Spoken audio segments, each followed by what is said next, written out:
Hi friends, welcome back to my channel. இன்னைக்கு பார்த்திங்கன்னா ரொம்பவே ஈஸியாக பண்ணுற மாதிரியான ஒரு ஜீரா ரைஸ் தான். நம்ம வந்து சின்ன ஜீரகத்தை வச்சு தான் பண்ணியிருப்போம். இது வந்து பிரியாணி அரிசியில் தான் பண்ணியிருக்கேன். அதே மாதிரி பார்த்திங்கன்னா குக்கரில் பண்ணியிருக்கேன். அடியில் எதுவுமே ஒட்டாமல் சூப்பராக வந்துச்சு. அந்த மணமே ரொம்பவே நல்லா இருந்துச்சு.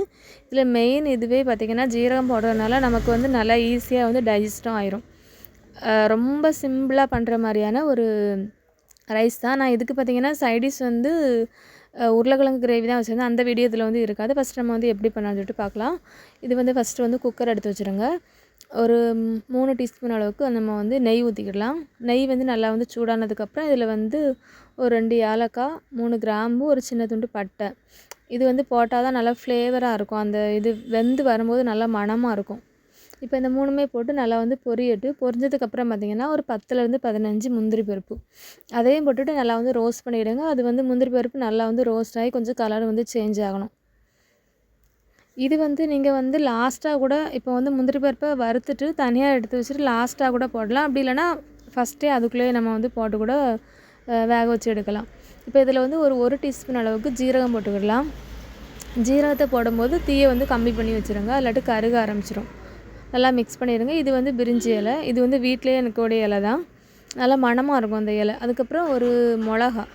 இந்த மிளகாவோட காரம் மட்டும்தான், ரொம்ப காரம் எதுவுமே இருக்காது. அப்புறம் 1 கப்பு பாஸ்மதி அரிசியை நல்லா கழுவிட்டு ஒரு 20 நிமிஷம் ஊற வச்சுருந்தேன். தண்ணியெல்லாம் வடித்து எடுத்துகிட்டு இந்த அரிசியை மட்டும் நம்ம இதை வந்து போட்டுடலாம். போட்டுட்டு பார்த்திங்கன்னா ஒரு நிமிஷம் மட்டும் நல்லா வந்து வதக்கிடுங்க. அந்த அந்த ஜீரகம் எல்லாமே சேர்ந்து ஒன்றா மிக்ஸ் ஆகிற அளவுக்கு மட்டும் நம்ம வந்து வதக்கிடலாம். இப்போ வந்து இந்த 1 கப் அரிசிக்கு பார்த்திங்கன்னா கரெக்டாக 2 கப் அளவு தான் தண்ணி.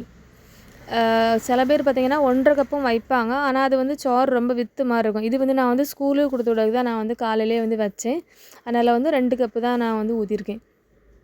இப்போ வந்து இதில் வந்து உப்பு போட்டுக்கிடலாம். உப்பு போட்டு நல்லா வந்து மிக்ஸ் பண்ணுங்கள்.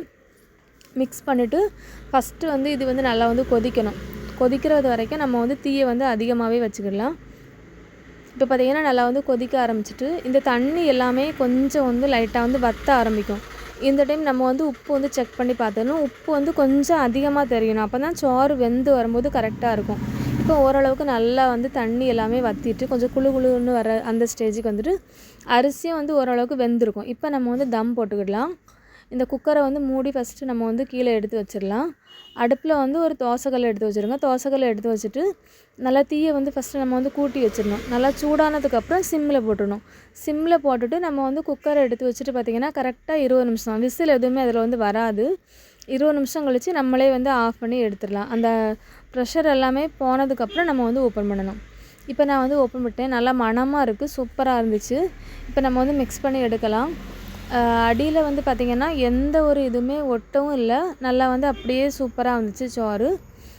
நல்ல டேஸ்ட்டாக இருந்துச்சு. இதுக்கு வந்து சைடிஷ் பார்த்திங்கன்னா நான் வந்து பன்னீரையும் வந்து ஃப்ரை பண்ணி வச்சுருந்தேன். பன்னீருமே பார்த்திங்கன்னா வீட்டில் வந்து பாலை எடுத்து நம்மளே வந்து ரெடி பண்ணிவிட்டு அந்த மாதிரி பண்ணலாம். இதுக்கு வந்து சைடிஷ் வந்து உருளைக்கிழங்கு பொரிக்கிறது, அப்புறம் வந்து பொட்டேட்டோ கிரேவி, இதெல்லாம் சூப்பராக இருக்கும். வீடியோ பிடிச்சிருந்தா லைக் பண்ணுங்கள், ஷேர் பண்ணுங்கள்.